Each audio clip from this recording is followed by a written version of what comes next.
pessoal, começando mais um Cinema de Peso. Hoje nós vamos falar do tema dessa semana, Semana Santa, hoje Sexta-feira Santa, no lançamento do programa, e nós vamos trazer um filme bastante polêmico, dos diretores mais... o Filipão deu uma paulada na porta ali, pode mas aqui nós somos um cenário diferente hoje, né? Hoje a gente está no cenário na sala da Dona Eliette, né, cara? E aqui na casa do Lauro, do Felipe, na casa que o Lauro cresceu aqui. E hoje nós vamos falar de um filme de Martin Scorsese com William Dafoe e Harvey Keitel, né, Chico? William Dafoe e Harvey Keitel. Chamado A Última Tentação de Cristo. É importante ressaltar aqui, eu estou aqui com dois amigos ateus, eu sou cristão, e nós vamos falar sobre uma obra de arte, que é um filme feito por esse, que é um dos maiores diretores de cinema do mundo. E nós vamos falar da questão fílmica do filme, da história do filme, mas a gente está trazendo cinema para vocês, tá? A religião é o tema do filme, mas a gente está trazendo cinema para vocês. Mas antes de começar a falar desse filme, deixa eu passar para o meu amigo Chico, que vai falar um pouquinho do que tu tem que fazer para participar aqui do Cinema de Peso. Eu ia fazer... Já ia com espírito de porco aí. Já havia o Judas do programa aí. O Judas tem todas. Pessoal, assim, é o seguinte, você vem aqui no canal, se inscreve, tá aqui embaixo, aqui, ó, inscrever-se, você vai ali, você aperta e vai ficar ali inscrito. Aí você dá um joinha, você comenta, você compartilha e a gente agradece muito esta força para o Cinema de Peso. Mas sabe que eu... Lauro te garante dos apoiadores? Não, os apoiadores, acho que tu sempre fez apoiadores. Melhor eu falar então. Tu tens na ponta da língua. Vamos lá, né? Não, é que eu já decorei, né? Sim, eu não decorei. Aqui, ó. A gente tem que agradecer os apoiadores. Eu acho legal que o Chico sempre faz o marketing ali. Vamos começar falando dessa ponta aqui do Pullman, da cervejaria Pullman, ali na Avenida Copacabana 745. Tá batendo aqui o velho aqui, que tá falhando o Tico e Teco. Cara, ali de terças a sábados tu vai encontrar das 17h30 às 23h30 um ambiente gostoso onde o mestre cervejeiro Luciano e a Edith. Puxa vida, velho. Não me admito assim. Vamos começar falando hoje da cervejaria Pullman ali na Copacabana 745. A cervejaria Pullman é o nosso patrocinador master, onde a gente grava a maioria dos nossos programas. De terças a sábados, das 17h30 às 23h30, a Edith e o Luciano nos recebem. Luciano, mestre cervejeiro, tem música ao vivo, tem dia da pizza, dia do hambúrguer, dia do chopp liberado, que é um dia que tenho certeza que está sempre lotada a casa. Então, agradecendo eles por esse apoio. Fala também do Ampola Estúdio, estúdio desses irmãos, que é lá no fundo, que é lá no fundo aqui dessa casa. Já gravamos muito lá, nosso estúdio de verão. Tanto no bar quanto dentro do estúdio. Exatamente, cara. E agradecer também o apoio desses guris que incansavelmente têm nos recebido aqui. 21 anos, 22 anos de estúdio, cara. Mais de milhões de horas gravadas, é uma coisa incrível. Estamos quase a 38 mil agora, 38 mil horas. 38 mil horas. Passou para 36. É muito tempo, né, tia? De ensaios, né? Temos o nosso mais antigo patrocinador, nosso amigo Pablo, com a sua cachaça, da Cachaça Coral Brasil. 6 sabores. Tu vai encontrar essa cachaça na cachaçaria do Mercado Público. A Center Ótica de Alexandre Lau, com 5 lojas espalhadas em Porto Alegre e Canoas, Shopping Passeio, Andradas, Pátio 24 Horas, Viva Open Mall e Canoas. Tu vai encontrar teu óculos de grau, teu óculos de sol, milhares de armações. Vai lá fazer uma visita para Center Ótica. Se tu for no passeio na Center Ótica, tu vai encontrar a Luxor Conceitos também, uma loja de acessórios femininos e roupas femininas da Ângela. Também um abraço para a Ângela, obrigado. E finalizando, e não menos importante, a Suzuki São Motors, onde tu encontra a tua moto Suzuki. Não cabe uma moto aqui no estúdio, então. Ali na avenida, tá chegando ali. Na Avenida Ipiranga 8049. Então, obrigado a todos que nos apoiam. E depois dessa a gente tem que falar da perda. Tu sabe que esse cara ele chegou no céu essa semana? No céu, sabe? A gente não vai falar de Chuck Norris hoje, né? Por que tu falou de Chuck Norris? Mas você achou o Chuck Norris com uma moto. Eu já tava começando. O Chuck Norris foi semana passada. Tá, mano, cortei de novo. Mas... Esse teu Adidas falso aí, 4 listras. Estudante das salsas aí. Isso aqui é Das salsas, não né? sei, custou 130 pila, né, cara? Deve ser falso. Deve ser uma Bibas. É fake, né? Mas sabe que a gente falou, agora eu vou fazer um depoimento pessoal sobre a Última Tentação de Cristo. Até tô falando, nós estamos aqui na sala da casa que eu me criei e tal, casa da minha mãe tá, como vocês sabem, mas mãe tá bem, esteve muito mal, mas ela tá bem, ela vai sair dessa, vai dar certo, já saiu dessa, e ela me levou com 10 anos de idade para assistir esse filme no cinema. Então, tipo, eu acho que todo o amor que eu tenho pelo cinema e fazer o que a gente faz com amor, desde que a gente cinema, ao cinema de peso, aí ter essa paixão do cinema, eu devo muito para ela. Meu pai gostava muito de cinema também, mas ela que pegava a gente, nos levava no centro, e ela me levou, eu fico pensando, eu com 10 anos vi A Última Tentação de Cristo, cara. E, porque ela podia levar, assim, hoje em dia, um pai com 10 anos vai levar que filme pra criança ver, sabe, independente de gostar ou não do filme, né, então, tipo, eu acho muito legal que ela tinha esse amor, ela tem essa paixão pelo cinema, e passou pra mim, pro Felipe também, eu mais, talvez, só que, então, acho que esse programa a gente dedica muito a ela, né, como a gente dedicamos o outro também do Chuck Norris e tal. Mas vamos voltar sobre estamos na Sexta-feira Santa, né? Quinta ou Sexta-feira Santa, depois esse programa foi ao ar. E, Chico, como é que é o nome desse escritor? É Nikos Kazantzakis. Kazantzakis. É o grego. É um grego que fez um livro dos anos 50 que foi muito censurado em vários países, né? Geralmente países da América Latina com essas ditaduras e os seus ridículos tiranos católicos, geralmente, né? Como diria o Caetano Veloso. Só que ele foi um livro que mexeu muito com o Scorsese, né? O Scorsese comprou esse livro nos anos 60, 70 e ele sempre pensou, vou fazer a minha versão de Jesus Cristo sobre isso aí. O Scorsese é um descendente italiano com uma família católica clássica, né? E só que nos anos 70, 80 ele não conseguiu fazer, ele trabalhou os anos 80 inteiro para fazer o Última Tentação de Cristo, e sem praticamente verba, né? Porque já notaram que a Última Tentação de Cristo é um filme muito barato, né? É quase uma peça de teatro. Teatro escolar, até. De tão tosco, às vezes, que é algumas coisas assim. Porque ele não tem muito dinheiro. Tosco, eu digo, no sentido de pra quem vê o que é um épico, né? Desde os anos 50, um épico hoje em dia. O Scorsese, praticamente, ele fez um filme barato, não tinha grana mesmo, né? Teve locações no Marrocos, alguns locais, mas é um filme muito barato, né? Só que eu acho que ele marcou muito. Só que, como sempre, né? A buzina da censura e da igreja serviu como combustível para o filme, né? Cara, eu já falei sobre isso, né? Mas Última Tentação de Cristo, Jesus Cristo Superstar, Je vous salue Marie, e até o livro do Dan Brown, né, cara? O Código da Vinci. E depois o filme. Cara, é a igreja dizer, não vão ver, cara. A mãe da gente diz, não vai lá, bota, não vê aquilo. Cara, não bota mano com boca, tu bota mano com boca. É incrível, cara. A igreja não aprendeu por décadas e décadas e séculos e séculos, né, cara? Só que no Brasil ela tomou uma rasteira muito grande, porque o filme foi estreou no Brasil pós-Constituição. Pós-88. O filme do Godard, que é o... Como é que é? Já viu o Salve Marie?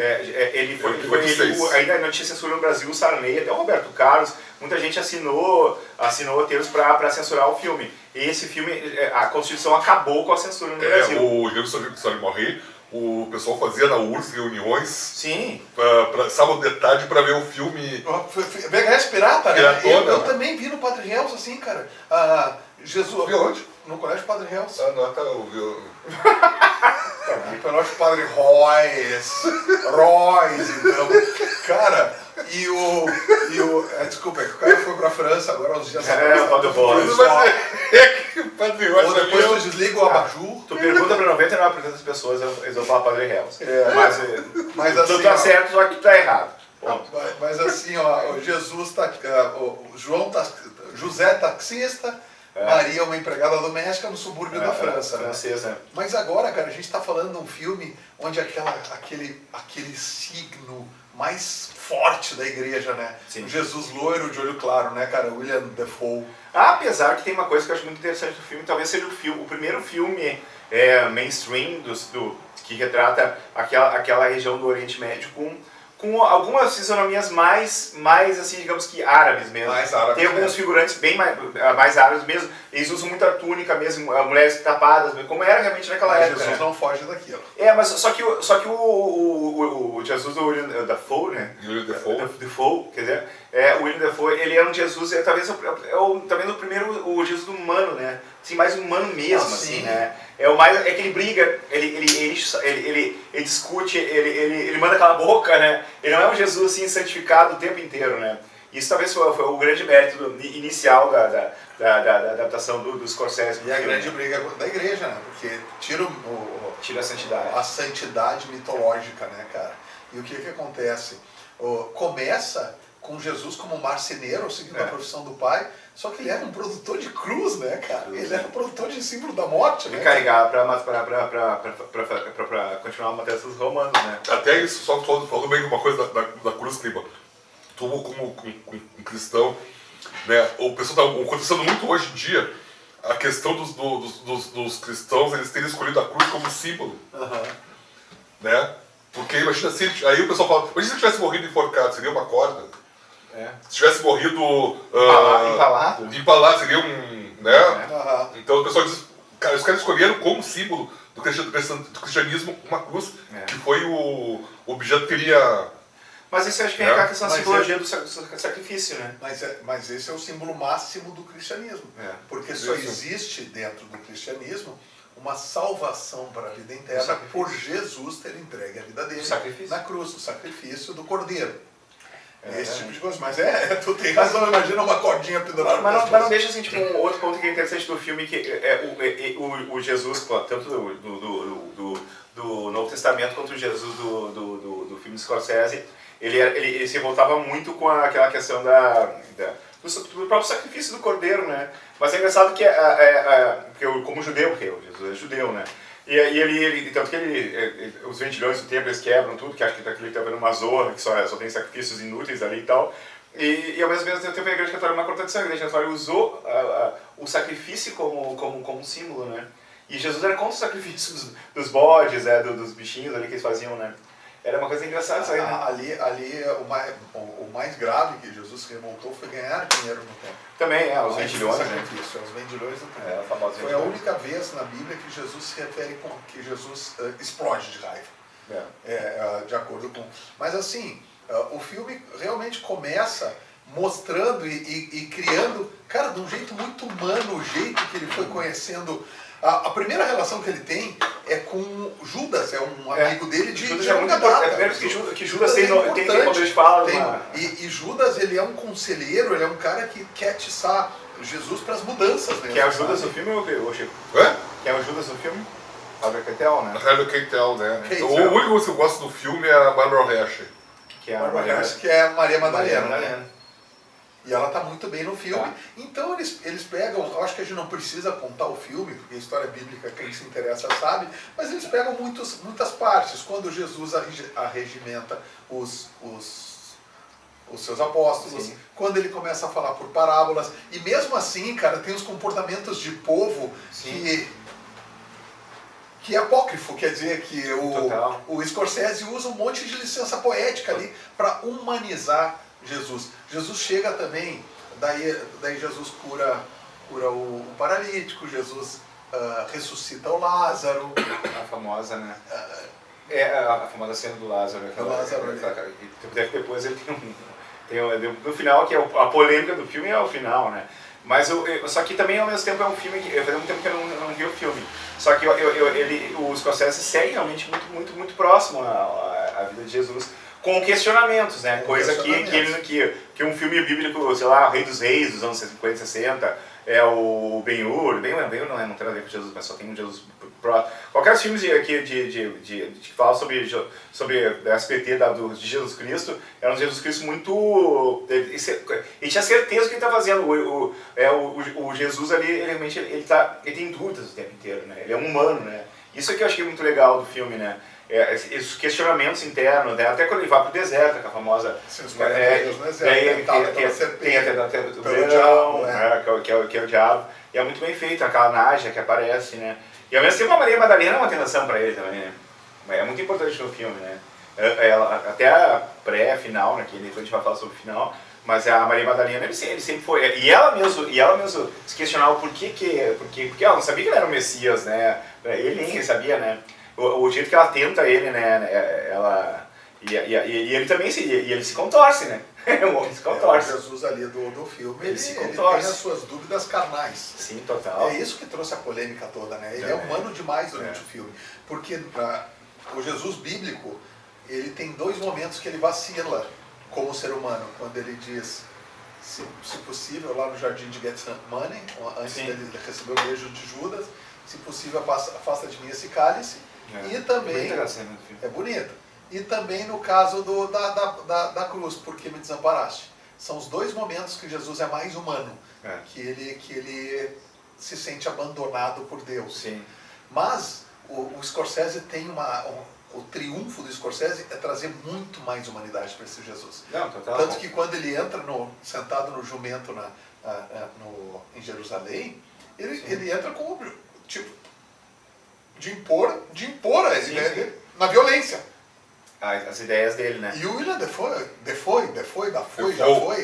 ele é um ator, ele se expressa muito bem. Sim, a fisionomia dele, né? Ele é muito bom.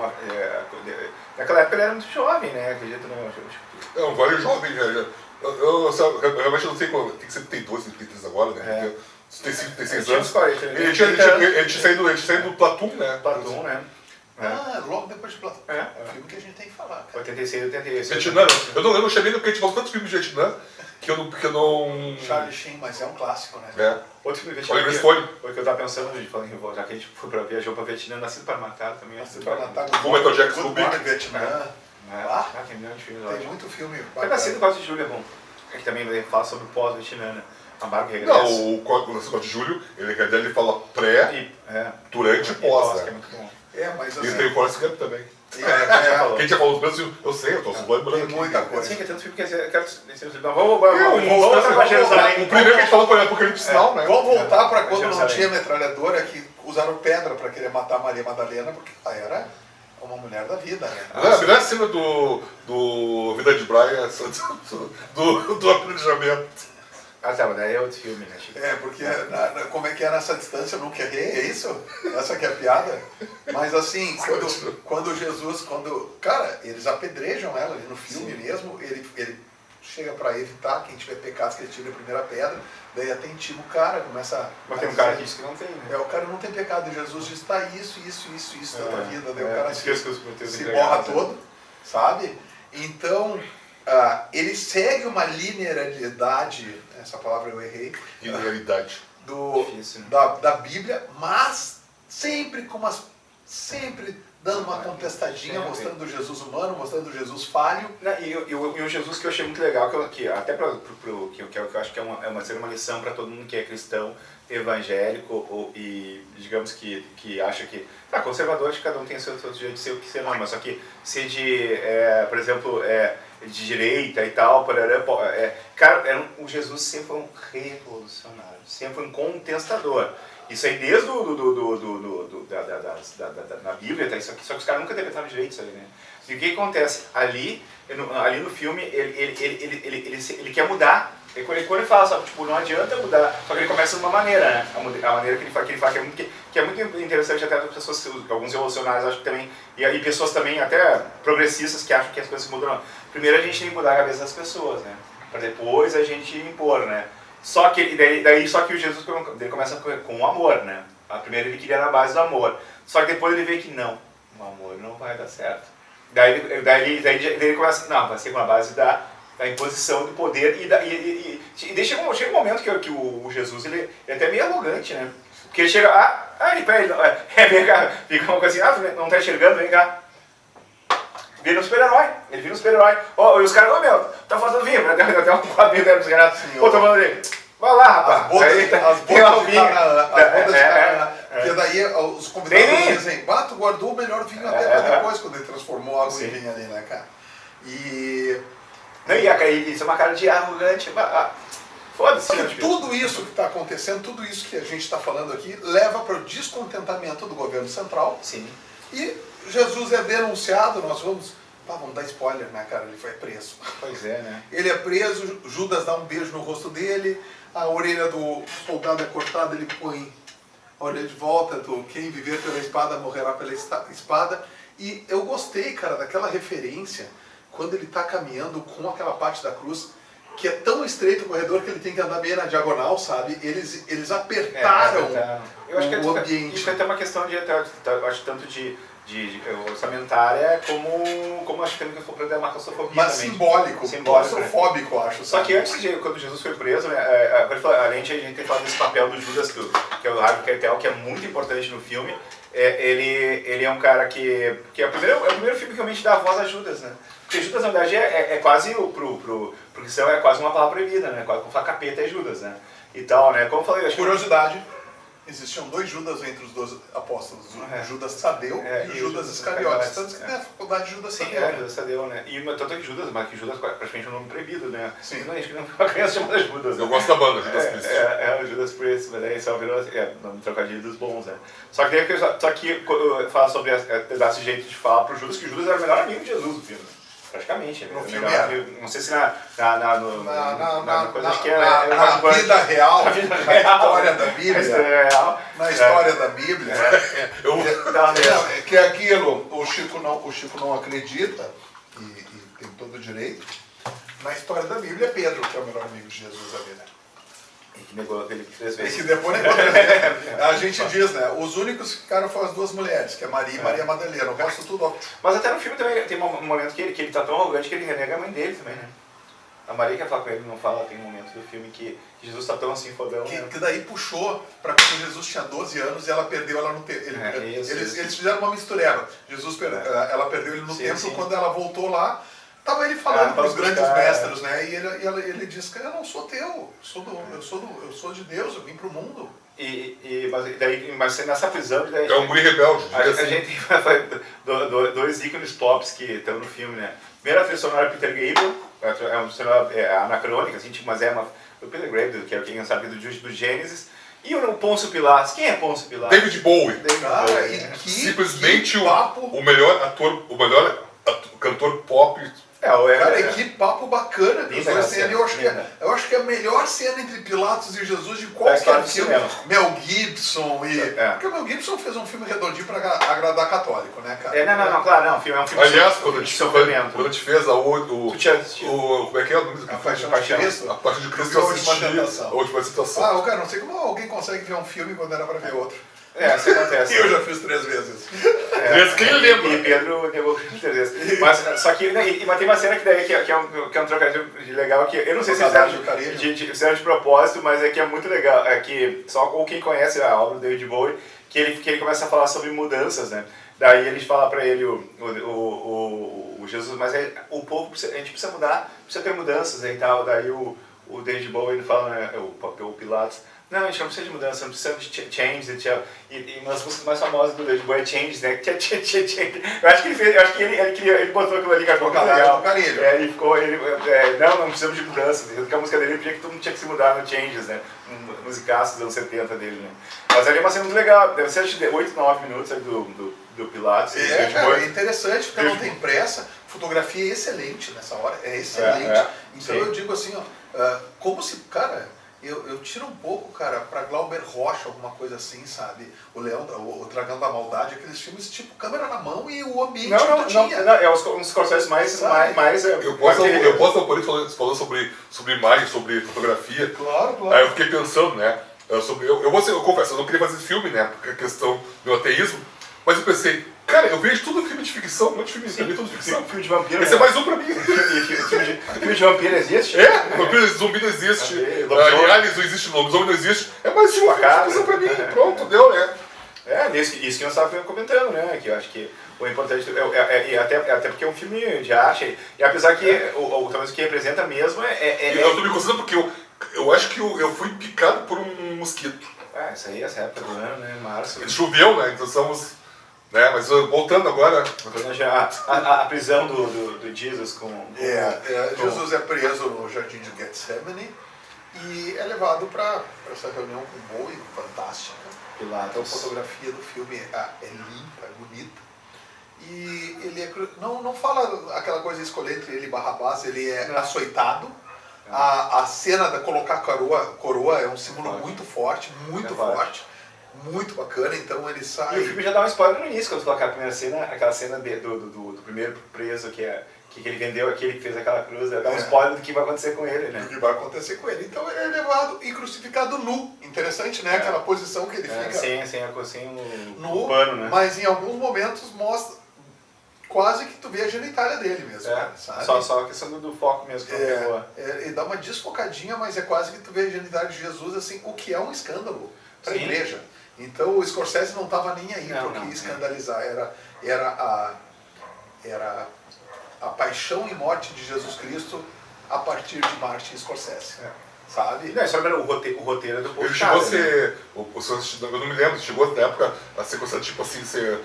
A igreja católica lá, o Papa lá.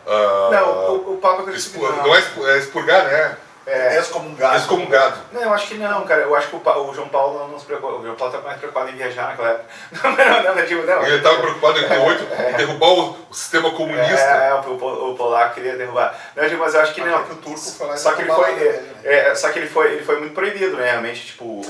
Na Argentina, até na Argentina ele foi proibido, que a Argentina não tinha mais ditadura. E no Chile, que estava na época pós aquela constituição do Pinochet, ele foi proibido, tanto o livro foi proibido por tantos anos, e o filme, alguns países, o filme era muito polêmico pra época. Posso contar uma coisa que eu me lembrei sobre o Papa João Paulo II? Pode. Que em 1970, não teve que ser o Papa, nem queria entrevistar o Papa. Em 70, o editor do Washington Post namorava uma repórter, e ela queria casar com ele, com o editor. Ela ficava, não, vamos casar, e o editor ficava assim, ele falou assim, num dia que o Papa polonês for eleito, eu caso contigo. Aí... Mas será que foi uma coisa do nada, assim? Não é do nada. O Papa, tipo, eslovaco? Isso, ele falou, tá, vou casar contigo. O dia que o elegido Papa polonês, eu caso contigo. E aí, em 78, sim, 8 anos depois, o Karol Wojtyła foi eleito Papa. E aí ela chegou... Ele casou, né? Sim, aí ela chegou, bateu na porta dele e ela olhou, e agora ele é casado, não tem o que fazer. Olha, o Papa até sacaneou com a vida do cara. Pois é, isso que dá pra fazer essas promessas. Mas é isso, cara. Acontece. Jesus, por muito menos que isso, foi crucificado, cara. Ele nem fez ninguém casar. E no ato da crucificação, daí tem o ponto de virada total. A crucificação é violenta, Mel Gibson já retratou com mais violência ainda, porque eles ainda tiram a imagem do prego, sabe? Mas bem que o diretor, o ator merecia, né? O ator merecia tudo o que ele levou, né? Merecia, né? Porque o papel que ele vai fazer agora é aquele imbecil, né, cara? Foi de Jesus para Deus, né? Mas tudo bem. Foi de... Mas deixa assim. Mas chega um momento daí, cara, que é o ponto de virada. Daí que a polêmica toda cria, né? Isso é uma coisa que eu sempre me questiono, até em alguns dias difíceis da vida a gente se questiona, né? Porque as coisas acontecem com a gente, né? E se nós somos, cara, eu tô falando assim como eu não até me considero um ateu, 100% ateu, né? Mas só que é difícil isso aí, né? Mas é uma coisa que sempre é meio grávida, né? Mas só que eu acho assim que a gente se questiona porque essas coisas acontecem com a gente, né? E Jesus, depois eu tenho essas duas, eu tô falando de Jesus bíblico, né? Em dois momentos ele vacilou. E a vantagem do filme que acontece? Que no momento que ele está na cruz, ele começa a explicar por que está acontecendo com ele, ele pensa, pô, será que valeu a pena eu fiz tudo aquilo ali? Daí chega uma menininha, que é um anjo, né? Que ela conta aquela história que daí é uma coisa que eu gosto muito de questionar a religião, né? Se o meu pai é bom, por que ele me faz sofrer, né? Daí, às vezes, quando a gente está com momentos ruins, sabe, eu fico pensando, talvez eu não consiga me entregar para a igreja, para a fé, para isso aí. Por que eles vêm uma ideia que o Pai é bom, né? Deus é bom. E por que ele faz isso? E daí ele fala essa palavra, né? Daí a menina que fala, né? Daí ela fala que a proposta para ele, que ela fala daquela famosa história que foi que o cara ia cortar o filho. Abraão levou o filho. Abraão levou o filho para ser sacrificado.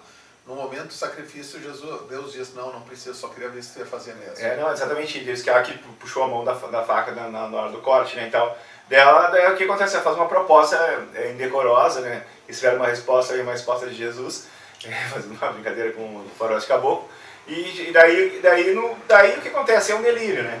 Delírio, né? Mas o filme não dá a entender que é um delírio, não acontece isso. Daí ela tira ele da cruz, com um beijo nas chagas dele, sim. Ele deixa de ter chagas, e ele tem uma vida comum, ele tem uma vida de uma pessoa que casou E daí o choque do filme, porque ele casa com a Maria Madalena, ele tem uma conjunção carnal com a Maria Madalena e aparece. Pra época foi muito forte, com a Barbara Hershey. Isso aí. Só que ele sofre, porque ela engravida, ele vai ter um filho dela e ela acaba morrendo e levando o filho por coisa. Daí ele começa a questionar também, ele tem os questionamentos que dizem que a vida também tem seus problemas, né? A vida mundana, né? Não só que o Messias, né? E que quer revolucionar o mundo, daí também tem seus problemas, né? Só que ao mesmo tempo ele não ciente, ele, vou casar, né? Ele acaba se casando com 2 mulheres, né? Isso é mais, né? Ele vira um bígamo e tal, né? Na época podia, né? Só que não, agora mas pensa pra igreja católica de 80. Se eu fosse muçulmano, eu podia casar com 4. Desde que consiga sustentar. Pois é. Aqui o cara não consegue mal uma, né? Não tem que eu fale sobre o meu de casamento. É complicado, né? Mas daí aquela ideia, imagina o choque de um cristão. Nós só falamos uma coisa. Hoje em dia a gente ouve o cristão tradicional em fóruns, porque a rede social ela dá voz para todo mundo, né? E a gente tem uma bancada forte no Congresso e tal. Não poderia, né? São donos de rede. Porque o nosso estado é lá. Estado é lá que não poderia. São donos de rede de televisão e tal. Mas naquela época, cara, praticamente 80% da população, vamos pegar Terra Brasília aqui, 88, era católico, né? Então, daí, tipo, por mais que o cara assistisse um filme desse aí, o teu vizinho, a pessoa o conservador, ia te dar nos teus dedos, cara, porque tu viu um filme desse aí. E era uma coisa muito interna, né, da família. Que diretor filho da puta? Ele fez um filme que falou que Jesus tinha 2 mulheres, que transava. Mas, tipo assim, nem vira o filme, né? Exatamente. Filme. Só que hoje em dia na rede social, naquela época era uma coisa interna. O cara ficava numa encruzilhada interna da família, né? E o cara, eu gostei daquele filme que Jesus fez aquilo ali. Daí o cara era praticamente um pária. E era pária mesmo. Hoje em dia a gente tem liberdade. A gente tem muita mais liberdade hoje que há 40 anos. Isso é fato. Isso é fato, né? De expressar o teu. Tanto é que tinha políticos que não queriam. Hoje, acho que até hoje ele perde em eleições. Mas o cara declarava que o Mike ele até ateu. O Fernando Henrique, em 85, ele perde. A famosa pergunta do Boris Cassor. Isso, ele perde, o Cardoso perde a eleição, 85, ele perde pro Jânio Quadros, porque ele se confessou ateu. Uma pergunta do Boris Cassor. E até eu como ateu, eu sei que, eu sou ateu desde os 12 anos. E o que eu já sofri é foda. Sim, e sofria mais aí no passado. E me lembro que meu pai falou pra mim, né? Quando eu falei pro meu pai que meu pai era extremamente católico, meu pai era daquele católico, meu pai era ministro da igreja católica, né? E ele falou assim, tu quer ser? Eu vou dizer um negócio pra ti. Não se diz ateu, fala que tu é agnóstico. Vai porque vai ser melhor pra ti.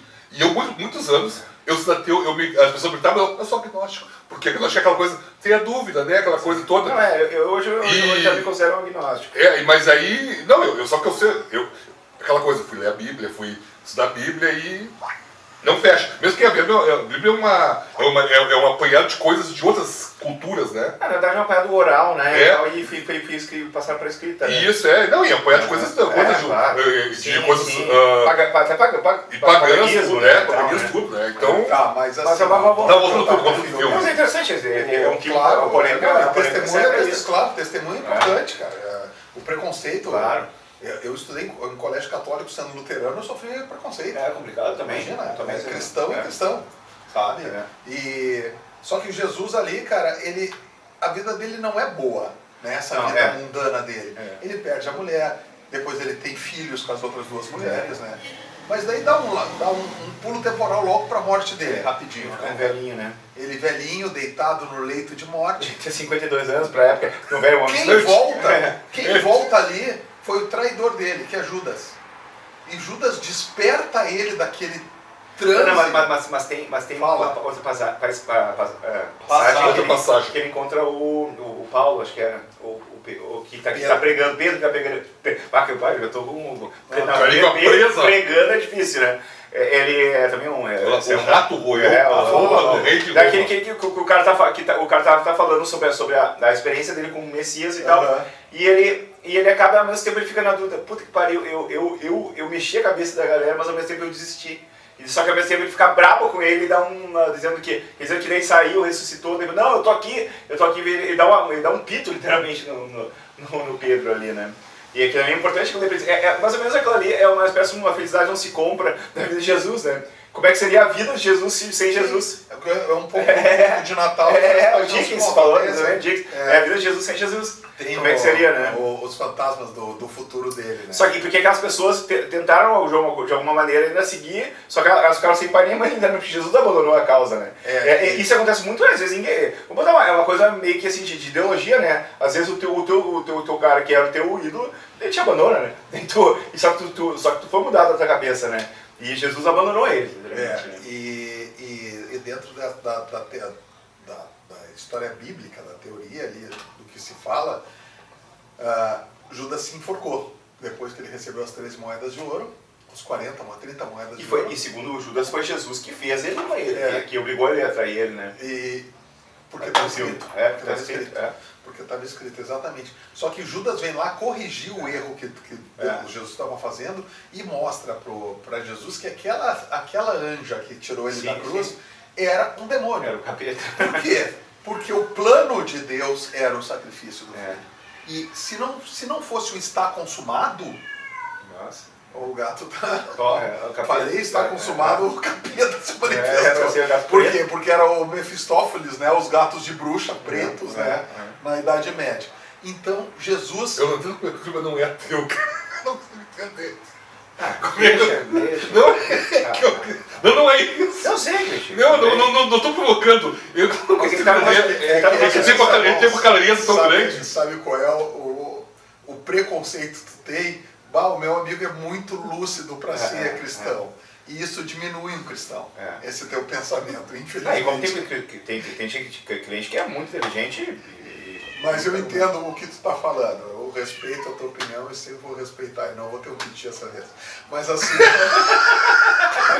Esse programa de Páscoa é o programa da polêmica. De Páscoa é o programa sempre tenso. E esse é o programa bonito. Até agora, falta alguns minutos para terminar, tá tudo em paz. Não estou ofendendo, eu tô... O homem tá aqui. Ofendendo com perfume. Deixa que eu seguro o homem aqui. Mas assim, num átimo, Jesus volta para a cruz. Daí deve ser que na verdade é um delírio dele, um pensamento. Daí foi tudo um sonho. Um sonho de como seria. E daí ele realmente entende que ele precisa passar por aquele sacrifício para se cumprir a profecia. E ele diz, está consumado. E aí aquela trilha sonora do Peter Gabriel no final, né? E é chocante, acaba brutalmente assim, né? Não tem conversa, não tem nenhum comentário de alguém lá atrás. Pois é, Jesus Cristo, né, voltou, né, e tal. Mas isso que é legal, cara. Eu acho interessante conversar com um ateu, com um agnóstico, com pessoas muito mais sábias do que eu em relação a escrituras. Tanto que outro dia eu estava conversando com a filha de uma amiga minha, ela disse, porque quem escreveu o Velho Testamento foram os apóstolos. Eu disse, errado, nenhum deles escreveu. Todo mundo que escreveu o Velho Testamento, o Novo Testamento, não conheceu Jesus. Então a tradição oral, ela tem, tanto que até hoje tem mudanças ali, que a gente depois para discutir outro dia, mas até entre nós. Mas o que vale é que é um baita de um filme, é um baita de um marco, é um filme importante historicamente, e a velha história de como a igreja levantou o filme. Levantou. Né, eu acho que hoje em dia ele é um filme meio esquecido até da filmografia do Scorsese, eu acho. O Scorsese tem tantos filmes bons, né, e na época e o Scorsese estava naquele momento, acho que ele fez filmes menores nos anos 80 que são grandes. Ele tinha feito o Depois de Horas, que eu adoro, mas é um filme menor, né? Assim, tipo, sim, A Cor do Dinheiro, que é um baita um filme, mas é um filme também com Tom Cruise, com Paul Newman, que era na verdade uma continuação do filme dos anos 63, né? E ele fez, acho que em 87 fez alguma coisa, não lembro, não sei se ele fez alguma coisa. Daí ele fez esse, depois ele fez aquele outro filme que é tipo um Ligações Perigosas, tipo Valmont, coisa assim e tal, né? Ele não tava num momento de uma crista tão forte quando ele virou, eu acho que até considerado um filme menor da filmografia dele, ele foi até um pouco esquecido como as grandes polêmicas, até porque hoje em dia também até no debate religioso, eu acho que o pessoal tá pegando pesado, né? Se é um filme religioso, a galera já não gosta. Não tô dizendo, não estou apontando para o Chico, né? Mas no geral, sabe, eu acho que acho que considero talvez uma pisada de bola do Scorsese, tanto o conservadorismo quanto o progressismo, tá? Eu acho que é um filme que ele é considerado hoje em dia talvez um dos menores, ele que Cara, na época foi muito grande. eu não sei, cara, eu vejo o filme e não me agride porque é opinião artística do Não, eu também acho. Eu achei um filme que me tocou. É um filme de Posso 2 horas. concordar, não concordar, mas assim, ó, o cara Não, não tem direito de fazer o filme tá errado. Não, e até quando eu vi a 2 horas e 42, é bastante tempo, mas cara, me pegou, não cheguei a ver completo num dia, até porque a semana foi bem complicado, mas me pegou, cara, me pegou assim, tipo, um filme que não, tu não vai rolando, eu consegui me tocar, até tudo pela atuação fantástica do William Dafoe. E todo mundo tá bem. A Barbara Hershey concorreu ao Oscar de melhor coadjuvante. Coadjuvante por esse filme, Não ganhou, né? E o filme até foi um pouco foi esnobado. Eu não sei se o Scorsese concorreu ao diretor do filme, ele foi bem esnobado, não ganhou nada no Oscar naquele ano. Né? Como o Scorsese demorou pra ganhar alguma coisa no Oscar. Mas foi um filme que trouxe bastante discussão. Não, e até hoje, nós estamos falando que é 88. 38. Eu vi esse filme no Eu- Baltimore. Eu acho Aí a gente foi no show do Bryan Adams e passamos pela frente, hoje não é mais hoje o cinema, porque o cinema foi destruído faz mais de 20 anos, e o Lauro olhou, que saudade de Baltimore, e eu mesmo, quando gostava do Baltimore? Pra vocês verem como o ateu é chato, cara. Que fica Não, eu não tô corrigindo, é que pra mim era Mas é que eu precisava. Mas uma coisa é fato, mas pode ter certeza. Agora estou com as estatísticas, 90% das pessoas que falavam Baltimore. Isso eu sei, mas pra mim tu pega lá, põe no Google. Imagina o Chico conversando com o Ruida, cara. O Roger Diz era... Brian Adams, que diz Baltimore, e o Chico ia passar a cada 2 segundos, ele ia te dar uma Já é bugada. leve, já é leve. Não, Mas é isso, né, pessoal? Acho que Jesus Cristo Superstar fica por aqui. Só que a última tentação de Cristo não ficou Puta por que aqui. pariu! A gente nunca falou de Jesus Cristo Superstar. é um baita musical. Próxima passo. Esse vai ser a próxima fase. Apesar do... Eu vou fazer a volta de Vida de Brian, tô brincando. Não, a gente pode fazer uma televisão não na questão da Páscoa, mas a gente pode fazer Vida de Braga, que foi massa. O próximo Páscoa, o Chico vai ter que ver um seriado da Record sobre Jesus. Eu trabalhei na Record anos e anos, isso foi E sacaneiro. ele fazia a curadoria dos especiais da Record. Eu não preciso brindar isso aí. Então vamos brindar um certo peso, né, meu amigo? Então, aquela frase aqui do ano, né? Todo mundo olhando para aquela câmera lá, que só tem uma mesmo.